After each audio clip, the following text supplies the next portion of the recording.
सलाम, नमस्कार, सत श्री अकाल। मैं अपनी बात की शुरुआत उर्दू के मशहूर शायर मजरू सुल्तानपुरी जी से करती हूँ। मैं अकेला ही चला था जानिबे मंजिल मगर, मैं अकेला ही चला था जानिबे मंजिल मगर, लोग साथ आते गए और कारवां बनता गया।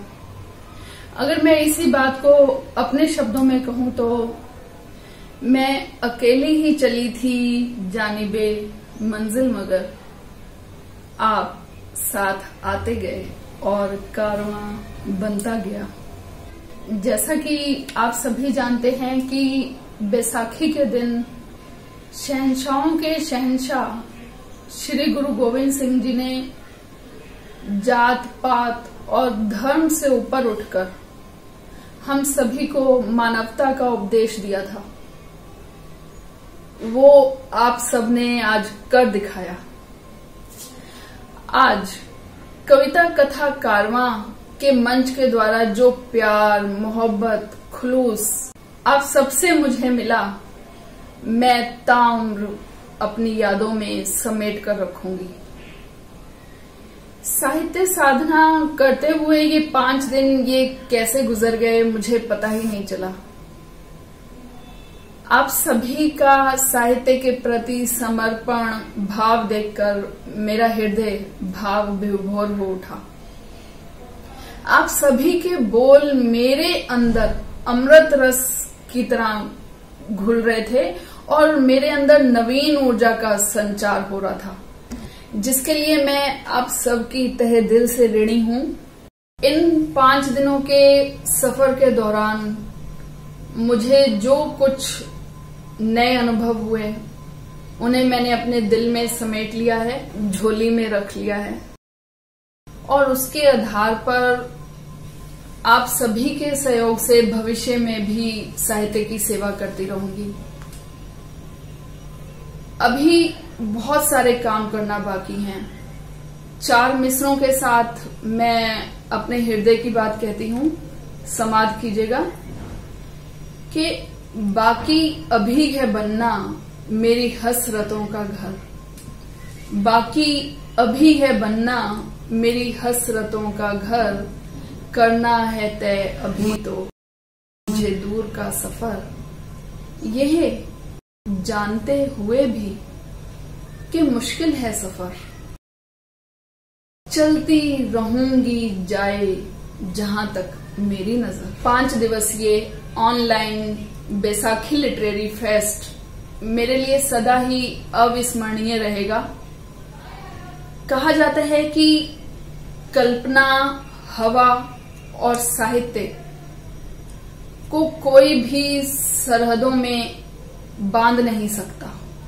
जैसा कि आपने देखा और सुना कि अपने देश के भिन्न भिन्न प्रांतों से ही नहीं बल्कि पाकिस्तान और कनाडा जैसे मुल्कों से भी अदब को मोहब्बत करने वाले साहित्य प्रेमियों ने कविता कथा कारवां मंच को अपनी स्वर वाणी से गौरवान्वित किया। इसके लिए मैं किस किस का धन्यवाद करूं।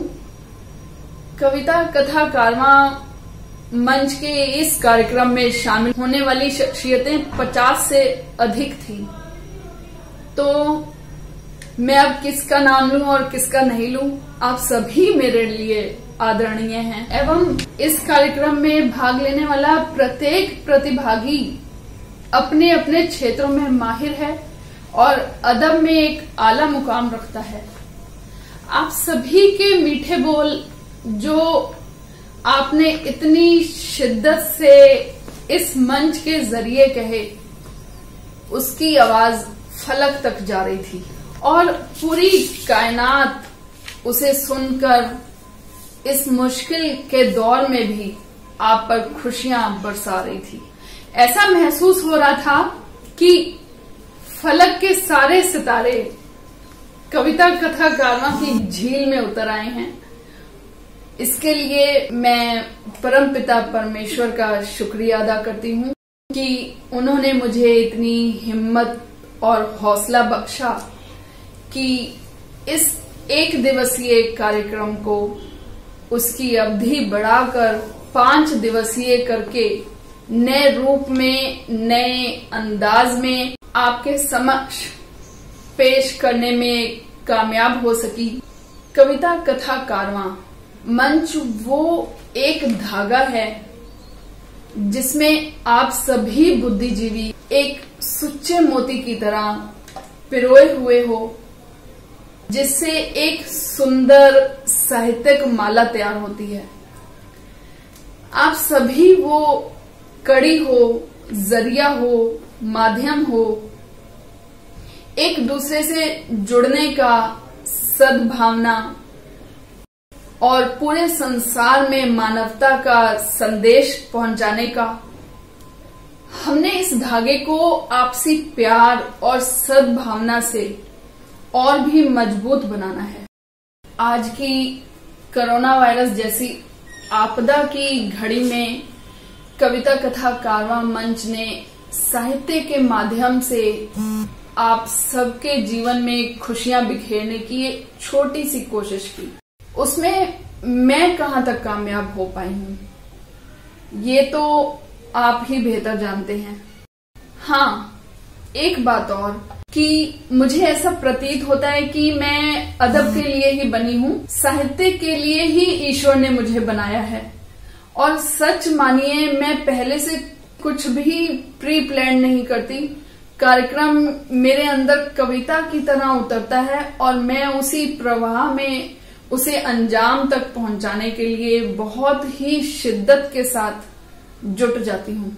आगे आने वाले दिनों में किसी खास मौके पर मैं आप सबसे फिर से गुजारिश करूंगी कि आप अपने शब्दों की बारिश करें और आपके मृदु वाणी की अमृत धारा से पूरी कायनात सराबोर हो जाए।